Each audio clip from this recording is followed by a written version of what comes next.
Yeah, and I'm not really mourning at all. I'm just trying to be funny. I have like 4 jokes in my pocket, and that was one of them.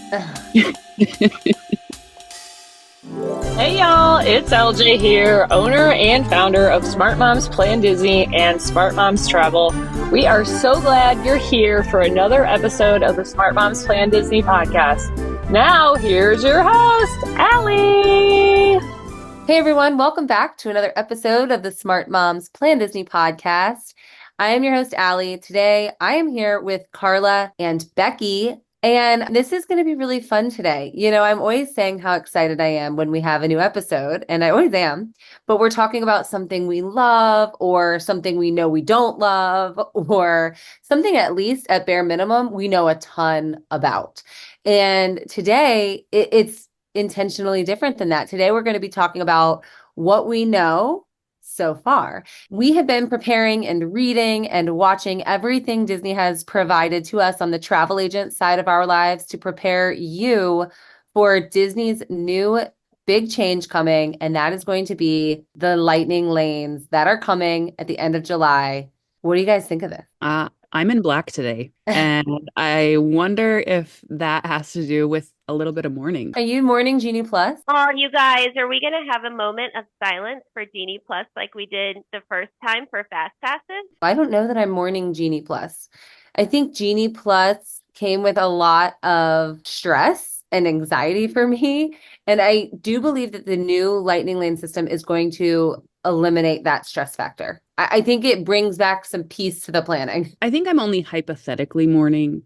Like when anything changes, change is hard. And I'm in mourning for my oldest child going to college, and that's just something that's on my mind. So change is really, really hitting me right now. However, it feels like we're taking a step back in time to when FastPass Plus was a thing. And minus the whole paying for it part, it really feels like this might be a step forward. Yeah, and I'm not really mourning at all. I'm just trying to be funny. I have like 4 jokes in my pocket, and that was one of them. I'm here for comedic relief today on a very information-focused day. Yeah, and an early morning in which we're recording. And also, Becki just likened her sadness to seeing Genie Plus go to her sadness of her oldest child leaving for college. So that's where we are this morning. But the Genie Plus system is gone. What lasted longer? The Galactic Star Cruiser or Genie Plus? Oh, man. My last period lasted longer than both of them. No, I think actually probably, shoot, I don't know. Which did last longer? I don't know, but both are graves. Both have graves now at this point. Genie Plus is gone. Get rid of the term. We all worked so hard to learn it. We all worked so hard to know it. We all mastered that system. It's gone. Genie Plus, no more. You know, I think the problem with the original Genie Plus, it was all like the different lingo that got super confusing to people. Genie Plus, lightning lanes, individual lightning lanes. It was all kind of just a mess. Even when I would explain it to friends, family, whomever, you know, on my big trip I took at the beginning of summer, and I'm trying to explain it to 50 people, they're like, oh, okay, so I get to go in Genie Plus. I'm like, no, Genie Plus is how you buy access to the lightning lane. And then you can get lightning lanes because you purchased it, but you can't buy that lightning lane within Genie. Like, it was just very complicated to even explain. So the new system simplifies that completely. We no longer have Genie Plus. Instead, we have Lightning Lane Multipass. That's it. That's the name of the service. That is what it is called now. So if you're somebody that really understood Genie Plus, you can now knock that term out of your mind and change it to Lightning Lane Multipass. If you didn't know Genie Plus at all, then you're just going to focus on learning Lightning Lane Multipass. True. I was wondering if they're going to use just like Lightning Lane as a terminology for the system, right? We have different parts of the system. I'm so glad we're going to break this down for everybody, because even though it's definitely simplified, there's still things you need to know before you go on your vacation. So we have both of the tiers available, right? There's 2 different things happening here. We have Lightning Lane Multipass and what will be called Lightning Lane Single Pass, essentially taking the place of the individual Lightning Lane.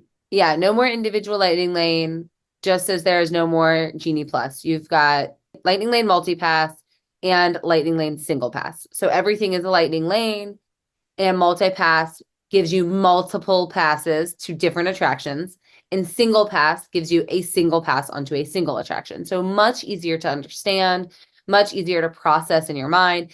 The biggest thing, and we're definitely going to talk about this, and stay tuned to the end because we're going to wrap this whole thing. I think can sound a little bit confusing as we go, but at the end, we're definitely going to just break it down into important key points. So listen to the explanations and stay tuned for the key points here at the end, because once you understand which attractions are covered in the multi-pass and which are covered in the single pass, which isn't that different than Genie Plus, you're going to have a much better understanding and flow of how you want to prioritize and how you want to plan using this service. I think one other thing before we dive in, because there's so much to get into, and we want to make sure we're not adding confusion, right? Giving clarity as much as we can, given we're recording before we have any hands-on trials with this new system.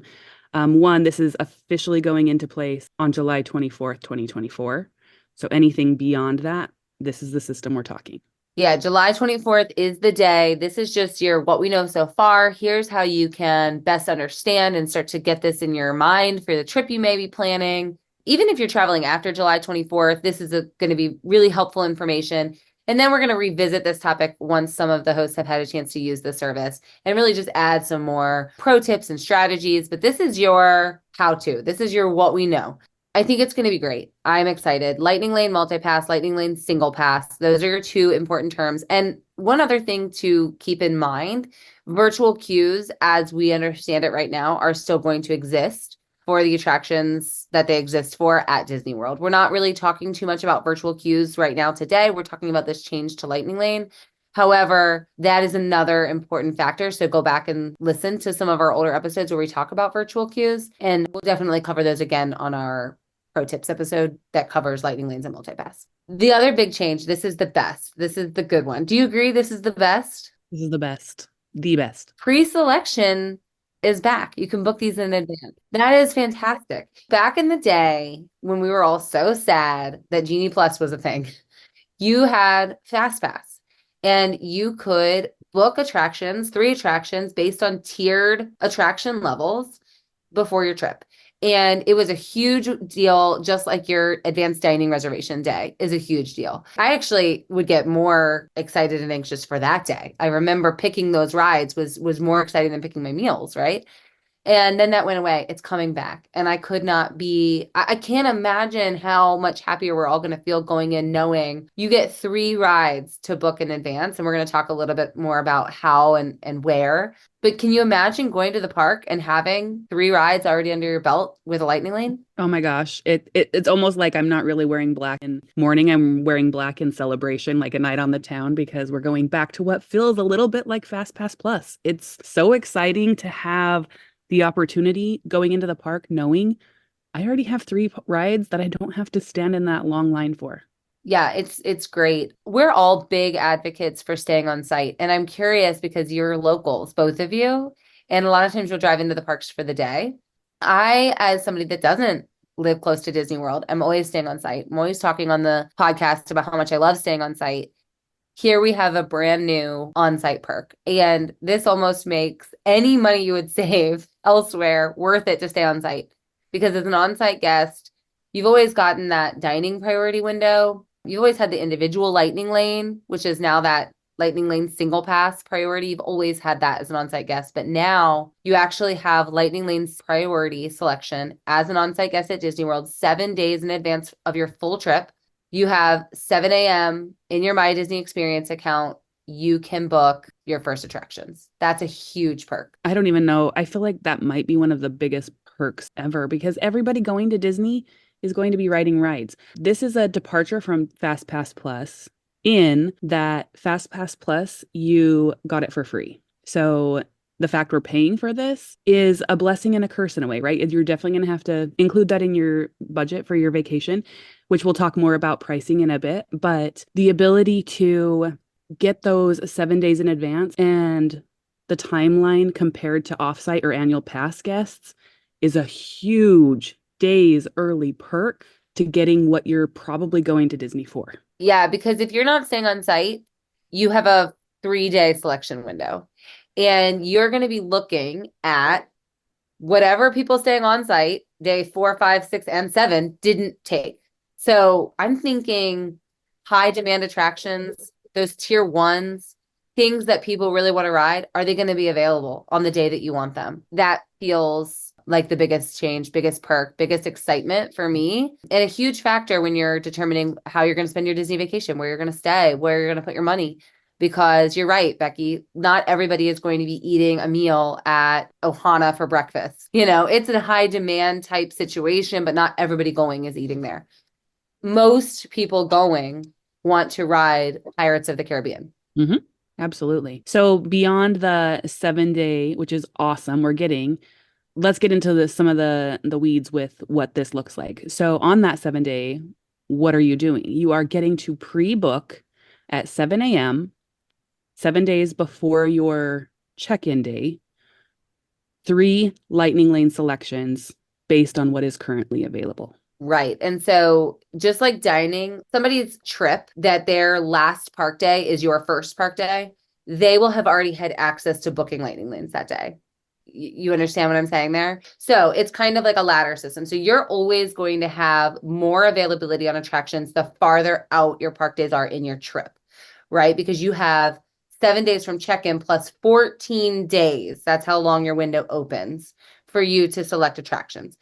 If you're going to a park where there are a lot of high demand rides, it may prove to be true. And I'm actually very excited to see what availability looks like when this opens. This is one of the things I'm most excited for. Like, is Hollywood Studios going to make sense to be a later park in your trip because every ride there is amazing, because every ride there is exciting, because most people want to ride every ride there? Are those going to be harder lightning lanes to obtain through multi-pass? So are you going to want that part to be at the end? Those are the things we don't know yet. Those are the things that I'm just assuming.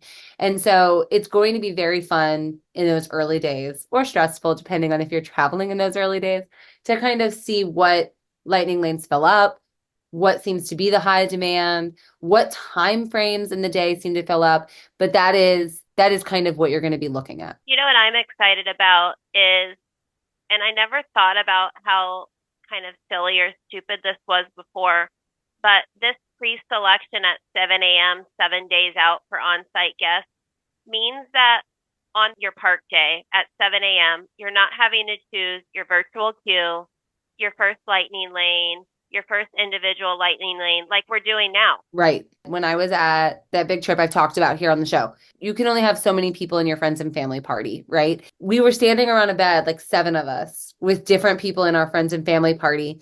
And we're like shaking because we all want to ride together, and there are 50 plus of us.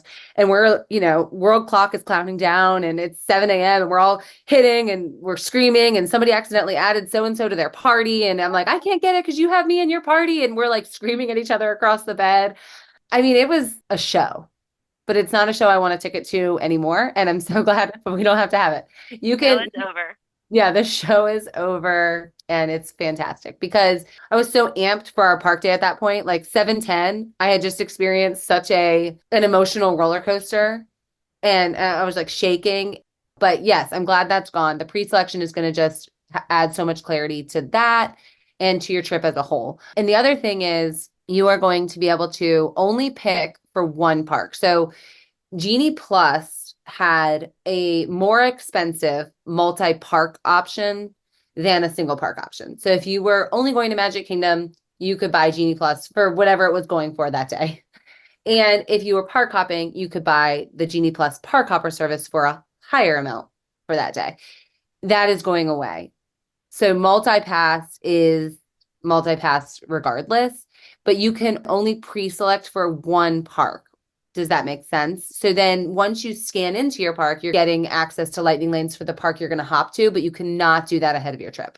You can't be holding a Frozen Ever After lightning lane at the same time you're holding a Tower of Terror lightning lane. At least from the pre-books, you can't, right? Correct. We're going to break down how one of the benefits that's coming with this new system, and it kind of plays into a use one, get one kind of thing. Once you start using your first one, you get to replace it, which is really cool.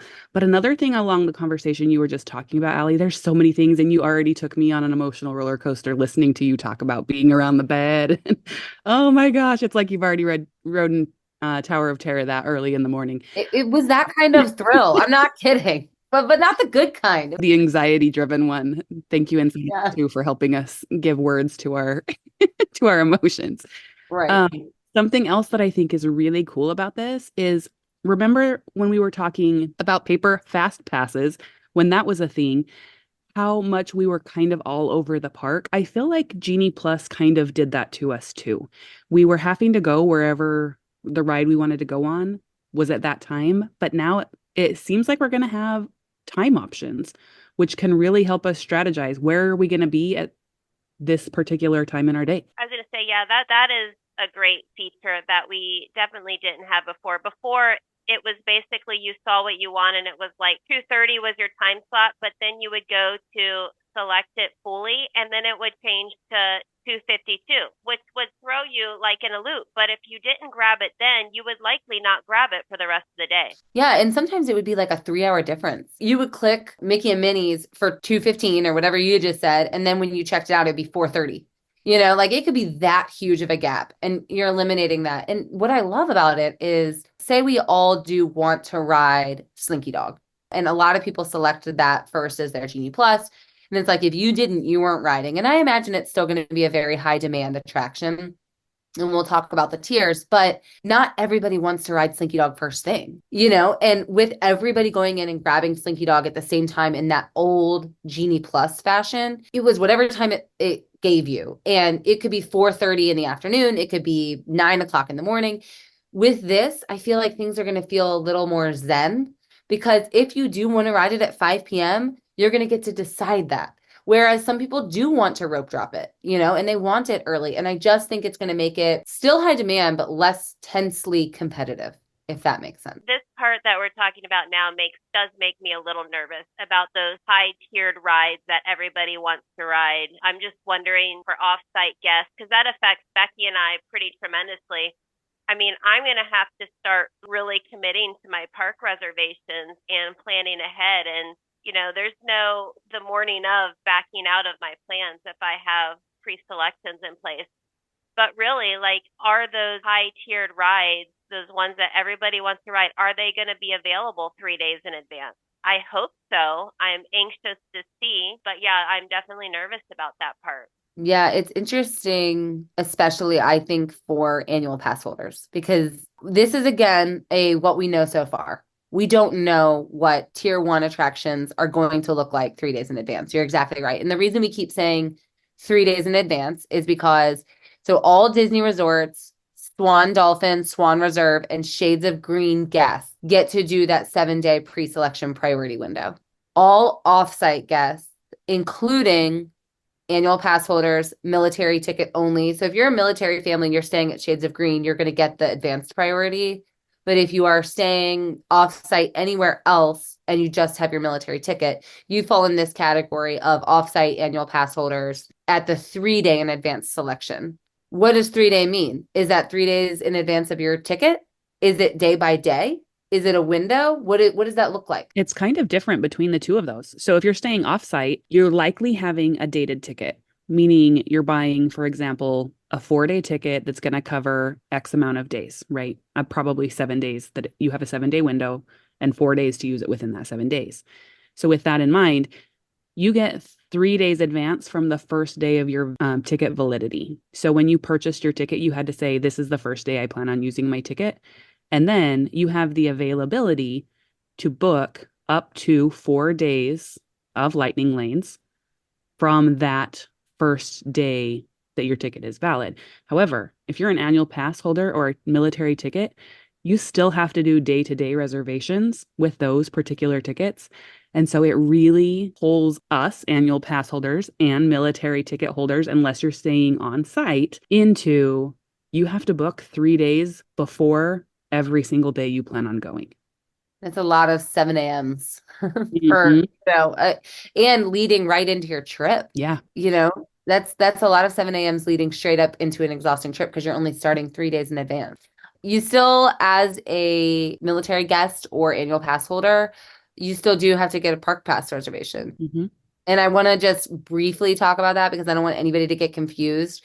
For anybody that is not an annual pass holder, that's been gone all this year. Park pass reservations for most of us are a thing of the past. Not even in our radar anymore, but for annual pass holders and military members with military tickets, those are still very much a thing, and those will remain a thing in this new system. Okay, another big change that is a little nerve-wracking for some. This is not necessarily a friendly system I know we have a lot of international listeners here on the podcast. That is something we know for sure. International visitors to Walt Disney World not getting the same ability as people that are in the US and Canada. It has been confirmed, what we know so far, that US and in Canada, you will be able to use this pre-selection. Anywhere outside of that, not the case. It's going to be interesting to see how that plays out, because I have heard from several of our listeners who are international visitors that they're pretty upset about that, because they have to wait until they are in the continental soil, right? Yeah, like they can still get the 7-day priority window. If you're coming internationally, you have a package booked at Caribbean Beach and you're so excited, you still get that 7-day window. You have to be on US soil or in Canada to get the selections. So that is tough. Most people aren't coming to the States 7 days before their trip to the States. Like, that's just not happening. So we're hoping for international guests that you can have somebody that is in the US maybe help you out with that, get those selections for you. But we don't know. We don't know yet. Stay tuned. We'll definitely have to see what that looks like. Yeah. Okay. So Lightning Lane multi-pass, Lightning Lane single pass, advanced bookings, on-site, off-site. That's pretty clear. That's pretty exciting. Those are good changes for the most part. A couple upsetting things there, but for the most part, really good, strong changes. What are the single pass attractions? So we have Lightning Lane multi-pass. That is the umbrella of most of the attractions.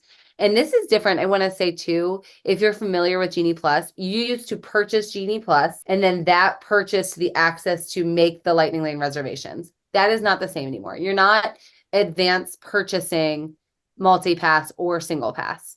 You are purchasing it as you select. That's another awesome change. And one of you was just pointing out to me right before we recorded that for sure it's going to be one transaction now. That's correct. Yes, you can do it all in one transaction. So what that means is in your My Disney Experience account, as it stands, as we record this today, before this new system has dropped, purchasing Genie Plus was one transaction. Purchasing individual Lightning Lanes was another transaction. And making your Lightning Lane reservations didn't cost additional money to Genie Plus, but it was a separate step. So you were experiencing a lot of different steps and anxiety all woven into one. Not only a separate step, but separate times. Right. Streamline the process where you can buy everything at 7 a.m., 7 days in advance, and or 3 days in advance for your park day all at one time. Yeah. So single pass is what we talked about, is taking the place of those individual Lightning Lanes. Those are gone. And those attractions are pretty much staying the same. So Magic Kingdom, you're still going to have Tron and Seven Dwarfs Mine Train. Are either of you surprised that they didn't bump one of these for Tiana's? I kind of am. I didn't know what was going to happen with Tiana's, but I love that Tiana's is going to have just our regular multi-pass inclusion. And it seems like we're going to have a standby line at some point soon, hopefully. Yeah, I'm not complaining. I figured they would bump Seven Dwarfs. Tron's the biggest thrill at Magic Kingdom, but they didn't. So I'm not complaining. I'm excited about it. I think it's great, actually. I do think I'm anxious to see how hard is it going to be to get a Lightning Lane for Tiana's. Is it going to be surprisingly easy, or is it going to be really tough? But at Magic Kingdom, the single pass attractions will remain Tron and Seven Dwarfs Mine Train. At Epcot, it will be Guardians of the Galaxy, Cosmic Rewind, best ride on property. Hollywood Studios will still be Rise of the Resistance. That is the Star Wars attraction, the main big Star Wars attraction. And Animal Kingdom will still be Flight of Passage, which is that main awesome Avatar Pandora attraction. So can you hold your 3 multi-pass pre-selections at the same time you hold your single pass? Yes, you can hold up to 2 single passes plus your full days of multi-passes at the same time. You can buy both. You can buy none. It is really create your own adventure. You can buy one or the other. Yeah, you can buy just your single passes, or you can go ahead and buy your multi-pass if you desire to, or you can buy both together. So we already talked about how at multi-pass, you have to have your pre-selections all in one park. What about single pass? Can you buy Rise of the Resistance and Guardians of the Galaxy in the morning? Because you can hold up to 2? My guess would be yes, but you would only want to do that if you have a park hopper ticket. And that's going to be, we still need a little bit of clarification when that comes around, because I don't know that we have a firm answer on that, but we've been able to do that with the previous system. So my first assumption is yes. Yeah, and I'm assuming if you did do that, you would want to really pre-plan those times where if you're going to bundle your multi-pass selections, let's say in the morning at Magic Kingdom, because that's where you're starting, that you're going to want to be smart about the time you pick your single pass for Guardians at Epcot to be later in the afternoon. I'm wondering, and this is just me wondering, and Becki, I agree with you. I do think my initial gut is that you probably will be able to hold more than one park here with your single pass, not your multi-pass. I wonder, because we kind of learned throughout the time with Genie Plus that Disney was a little bit more lenient with the times. You know, if you missed your window because you didn't select your time, if you missed your window, we found a lot of grace given. I'm wondering if that is going to go away. Like, are they going to be much more strict now with those times? The grace was really nice. Like, they didn't have to do that, but we found that most of the time, if you missed your time, they let you in because they spit that Slinky Dog time at you. And if it landed at the same time as your breakfast, there was nothing you could do. But now when you're selecting these pre-select times, you already know where you're dining most likely. And so I'm curious how much more strict that is going to become. And I would think probably very much so, because on my last trip to Disney World, when we were using Genie Plus, they actually were cracking down really, really intensely on those times. And if you were outside your window, they didn't really want to let you on, which I thought was a huge change because I had not experienced that before. And I'm wondering if that's just sort of a prep for the new system. I think some of these changes that they're recently making are all trying to make the system work best for everybody. And I think it can feel frustrating when you're used to something and then they change it. Like, I've done this before, but for instance, the change to the disability accessibility services that they have, right? They've changed that recently. However, what I noticed as somebody who wasn't using it on my last trip was the Lightning Lane line was moving so much faster. And I think it was just Disney recognizing there was a lot of abuse that was happening in the system. And similar, I think that they have been very kind in forgiving of people missing lightning lanes. But what that does to everybody else who isn't missing those lightning lanes is it causes them to wait longer. And so I think Disney's recognizing kindness goes a long ways, but also kindness causes diskindness to people who aren't in that situation. Exactly. I do think that that's going to be a change we see for anybody. And that, that was like an unwritten rule. It was just grace that Disney was given. And anybody that used the system probably had an experience where they were able to do that.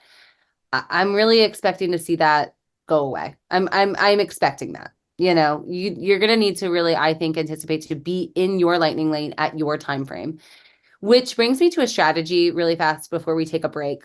I like to hop to Hollywood Studios in the evening. And so I started getting lightning lanes early in the morning for Hollywood Studios for as late in the day as I could, because I wanted to stack Hollywood Studios, right?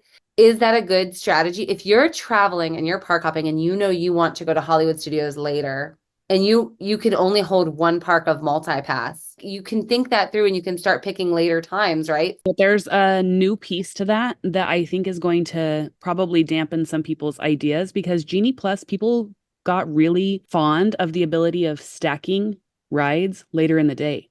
This new system's not going to let you do that because you can only hold 3 reservations at any one time. You can't get another one until you've signed into your other one. So in that situation, Allie, you're saying you want to go to Hollywood Studios later in the day. If you're going to start at Epcot, go to Epcot and use other strategies to get on the rides at Epcot, like rope dropping, being there early in the morning and getting on those rides without lines, and using your Lightning Lane multi-pass to get those lines that are going to be longer, that's starting to get busier. and focus your 3 reservations there. And this is we're going to dive into some deeper strategies on how to use this to the best advantage based on what we already know after we get through all of this original conversation. But those are all things to keep in mind for sure. All right, we're going to take a quick break. When we come back, we're going to talk about what those tiers are that we keep hinting at. And I think it's a really important component. So be right back. Hi, Smarties. Karla here from the podcast. You hear us talking about the right way to do Disney, but let's be honest, taking notes isn't exactly easy while you're busy momming and on the go. There's an easy way to get all of those tips organized to simplify your vacation. Check out our 4-part guide bundle available now in our Patreon shop. Also, if getting guides is something you like to help with your planning, joining our Patreon as a Diamond Mine subscriber gives you a new Disney guide every month. Either way, we have got your back on knowing how to plan your park days so you feel like the expert before you walk in the gates.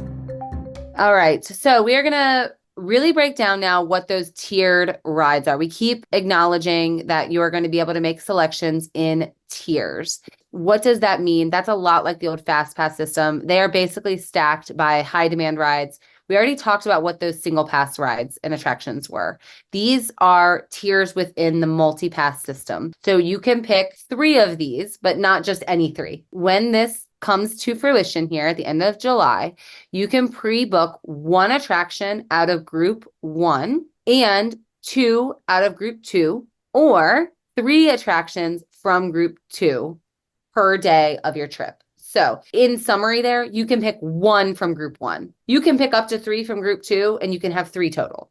Does that make sense? 1 from group 1 is the biggest, I think, important thing to remember there for each park. And then once you use one of your lightning lane selections, you can then select another from any available option. You no longer have to adhere to that group. The group layout is really for that pre-booking scenario. That includes, for park hopping, choosing a ride in another park if you have a park hopper. So early selections, all 1 park, but once you scan in and use a lightning lane, you can then select any other park. Yeah, that makes sense. I think that adding a little piece of strategy, just teasing a piece of strategy here, is knowing we can only have 1 from group 1. It might make sense to put your group 1 selection early in the day, because once you ride that one, you can then replace any one you go on with any of the available rides. Exactly. And, I just want to say before we talk about what these groups are, one thing I really love about having lightning lanes, sometimes when I know that things have long attractions and we don't have lightning lanes, I just feel like I can't stop and take a picture, and I can't stop and experience things because I'm just, if we don't get in line for this right now, it's going to double in wait and we're not going to get to do it. And sometimes you do just want to stand at the castle and take a picture for, 10, 15 minutes and hang out there, and knowing that you have lightning lanes, you don't have to wait. You can stand at the castle is just a great stress reliever on your trip. And for any Smart Moms travel agents listening today, the hidden Mickey will be castle. So let's start at Magic Kingdom. Group 1 has a lot. I kind of think it's weird when you have a lot of group 1s, but also for your strategy, that everybody else is also only picking 1. And so the chances of them being available later, and for off-site guests, the chances of at least one of these being available, I think that's helpful in those scenarios, right? Group 1, Big Thunder Mountain, Jungle Cruise, Peter Pan, Space Mountain, Tiana's. That's a banger group. Man, that looks like an amazing day. Can I just go on all the group 1s? No, Yeah. you can pick 1.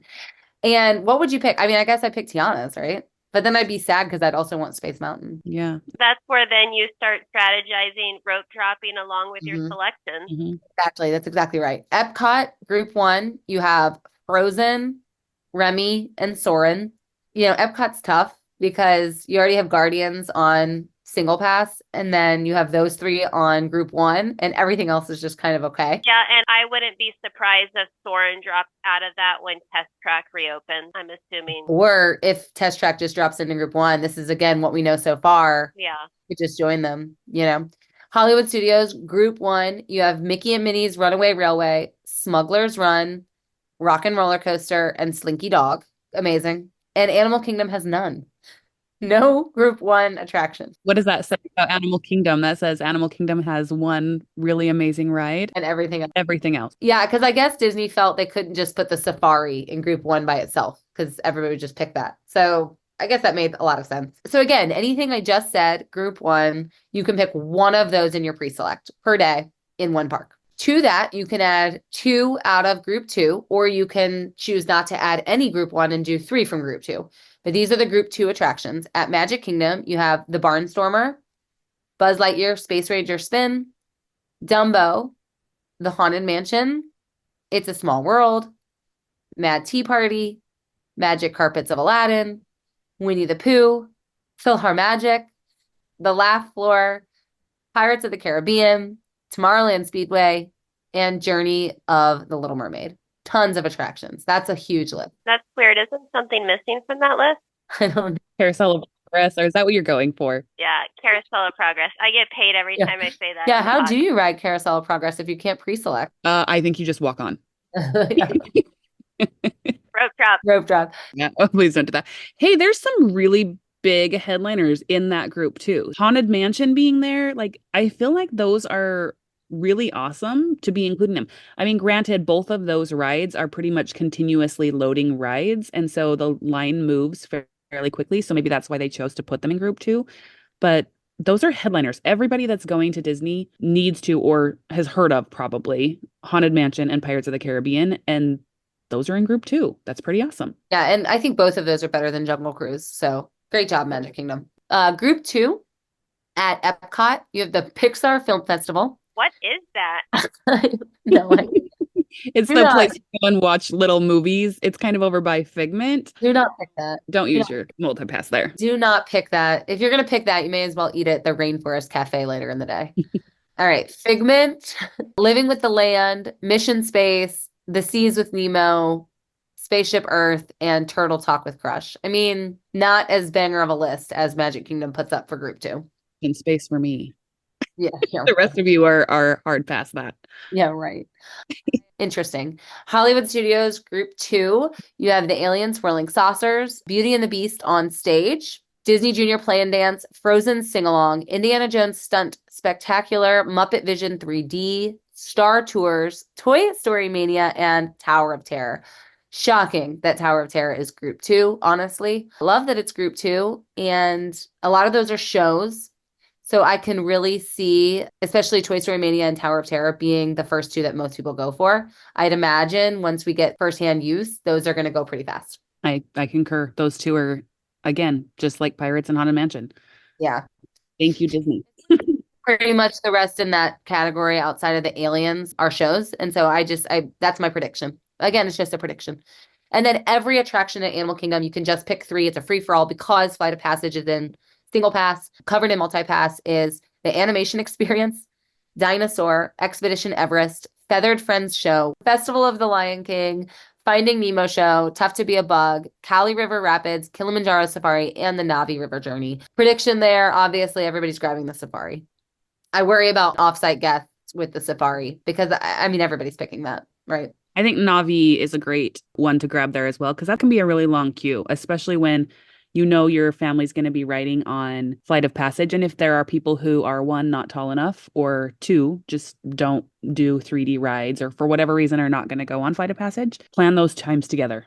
Make sure you have them close by, because that's a great one to add to your list. This is great information on how you're going to use this system, when you're going to use this system, which attractions are going to be available to you in this system. You know, there's going to be some surprises, some things that, you know, maybe we don't love, but I think we were all groaning, you know, and moaning about Genie Plus originally, but we got used to the things that weren't ideal, you know, and it was fine in the end. And so I think it's going to be the same thing here, but I think there's going to be a lot less not ideal circumstances. You know, I think for the most part, this is going to be good.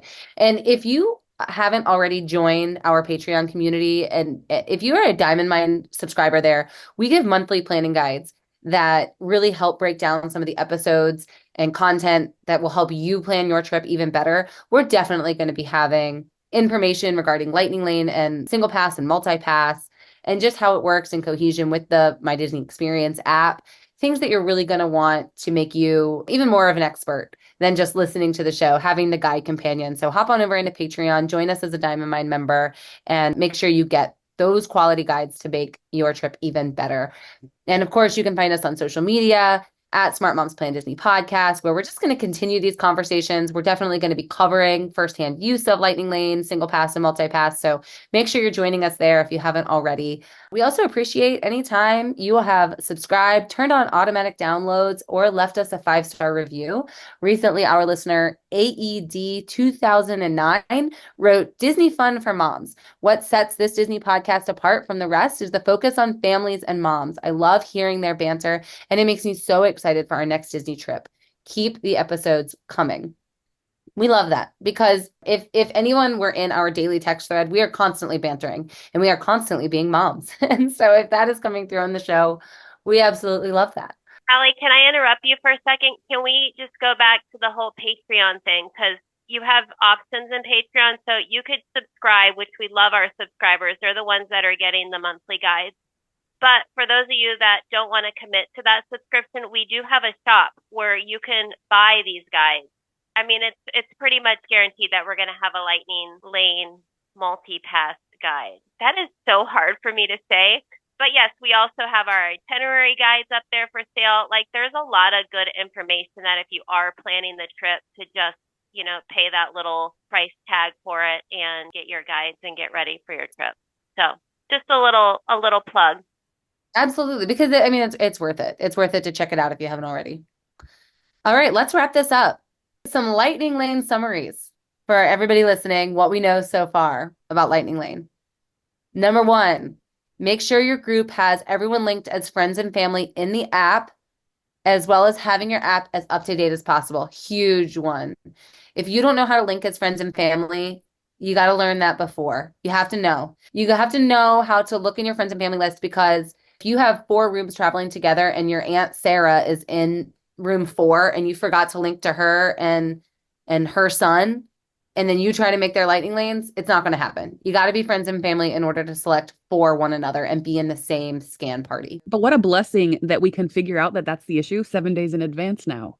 Right, exactly. Because I'm sure that many listeners that use Genie Plus got to that selection time and they realized they weren't friends and family, and they had that around the bed shaky anxiety moment where anxiety was at their emotion board, just making them crazy because Aunt Sarah wasn't in their group. So yeah. I don't know if you guys noticed in the training, but they are going to make it a lot easier to access through the app. It is going to be very clear. It's on multiple screens. We've seen the screens. It is going to be a lot easier to navigate this 7 days or 3 days in advance. Yeah, I think anybody that's anxious about or nervous about how am I going to do it? What is it going to look like? The hows and the whats. I think we can just say, from what we truly do know so far, that is more than maybe our listeners know so far, it does look better. There's a lot of clarity coming, and your not clarity just comes from the unknown. 1 payment transaction if you want both multi-pass and single Lightning Lane single pass, which we've already kind of talked about on the show, but it's good to revisit because that is a change and it's a great change. You can buy 2 Lightning Lane single pass per person per day in advance. Again, we're assuming that means multi-park because only one park has 2 in it. So if you're allowed to hold 2, we're assuming you're allowed to hold 2 in multiple parks. You can buy both multi-pass and single pass, or one or the other. That is the same as it was for Genie Plus and individual Lightning Lane. That is not a change. It's just a change in name. Really great options. I also like that in that same conversation, you get to see what's available before purchasing. Like, you don't have to go in blind and wonder, okay, I've now commit to this. Am I going to get what I want? Yeah, you get to see what's available, select what's available. It's not going to change on you like we mentioned Genie Plus will do, where it'll give you a 2-hour time later than you selected when you were going to purchase. It won't do that. Having availability, seeing availability before making that commitment, great change. We don't really know what modifying will look like. I'm anxious to see if I change my mind, is it easy to modify? It's going to be based on availability, right? I'm really excited to see that because I feel like I was queen at using the modify tool to get exactly what I wanted on the old FastPass Plus system. So I'm really excited. And I think that knowing what we know about being able to modify and grab canceled plans for dining, I hope that that's going to carry over to Lightning Lanes. As a strategy, what we know so far is that booking the earliest times possible is going to be in your best interest for your day, because you can not start selecting multiple parks until you've scanned into one in your park, but you can't hold multiple parks. So that really does, I'm so nervous because it messes so much with my strategy of liking to do Hollywood Studios in the evening.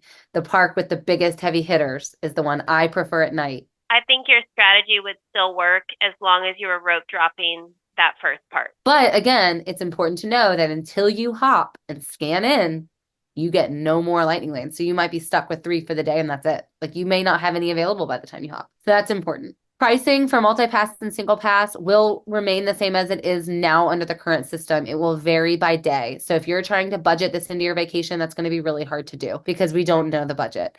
We can have a range. You can definitely look at pricing around the time of your trip and leading up, but you won't know the exact price until it's time to purchase it. Daily pricing can be seen in the My Disney Experience app at time of booking. That's another pre-booking benefit because previous to an Genie Plus system, you didn't really know going into your vacation how much you needed to add to your budget. You kind of knew where to aim it, but you get to be leaving on your vacation and already have that budget piece taken care of. It's done. That was a real positive spin on that, Becki. Thank you for that. My rainbows and unicorns world. Welcome to it.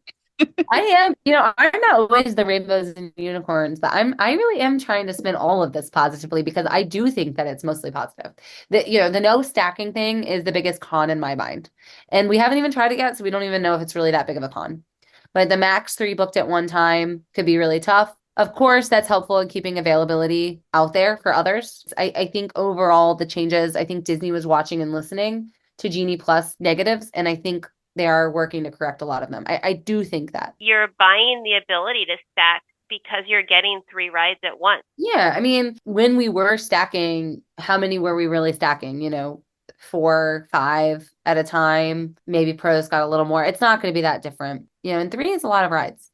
That takes a lot of time. And what is the ideal time to start your plan for your day? What do y'all think? I think if you're going to be rope dropping, I would say give yourself a little bit of grace and start at like 10-ish a.m. If the park opened at 8:30, an hour and a half into your day, you would have been able to get quite a bit done in that rope drop time. But if you are not rope dropping, whatever time you're getting to the park is when I would be starting my lightning lane. That is a great little nugget of advice because rope drop time is a way to avoid lines naturally. So to spend lightning lane time during rope drop in early morning. Yeah, that's where my head's going to is I know if I get there for rope drop, I know I can get probably 5 rides in within, that first 3 hours of the park opening. Yeah, right. And I think this becomes higher level strategy thinking. And I think we're going to cover this when we do our firsthand experience. Once we know, we're going to cover this more. But I do think it becomes that higher level strategy where, Karla, you said you could get maybe 5 attractions in that first 3 hours or whatever. Magic Kingdom, yes. Epcot, no. You have to look at each park by park, which attractions are they, and then strategize from there. And I think we're going to dive much deeper into strategy, parks and attractions once we have that firsthand experience. If we could give an elevator pitch on this system, how could you convince somebody in under 30 seconds that this is worth it? I'll answer. In under 30 seconds, this is worth it because your time is your money. And if you know right off the bat, you get to ride Tower of Terror, Slinky Dog Dash, and Toy Story Mania without a wait before you even arrive at the park, it's worth it. If you have those already in your pocket, you already know at least 3 times a day, you're going to have 3 amazing experiences without your kids having to stand in line. And you know it's going to be more than 3. You're going to get more lightning lanes. So absolutely. Well, I'm excited. That was a lot that we know. We know a lot. We don't know it all, but we know a lot. And most of the time we know it all. Today, we only know a lot. And a couple of our local hosts are going to be putting lightning lane, multi-pass, and single pass into use right at the launch, that first week that it's available. As a podcast team, put some of our own strategies and questions that we have to the test, use it in ways that we're confused about right now so that we come out on the other end with much more clarity to bring to all of you. So stay tuned. Coming soon after the launch for much more detail about how the system processes and what we know once it is in use. So I am excited for this change. If you have a trip upcoming, listen to this episode again, and then again, and then again, so that you really know how to work the system and start to get your strategies in mind. And that's going to do it for us today on the Smart Moms Plan Disney podcast. Thanks so much for listening. We hope you learned a lot and had fun while you were learning, and that you feel a little bit more like a pro heading into your next trip. And until next time, we'll see you real soon.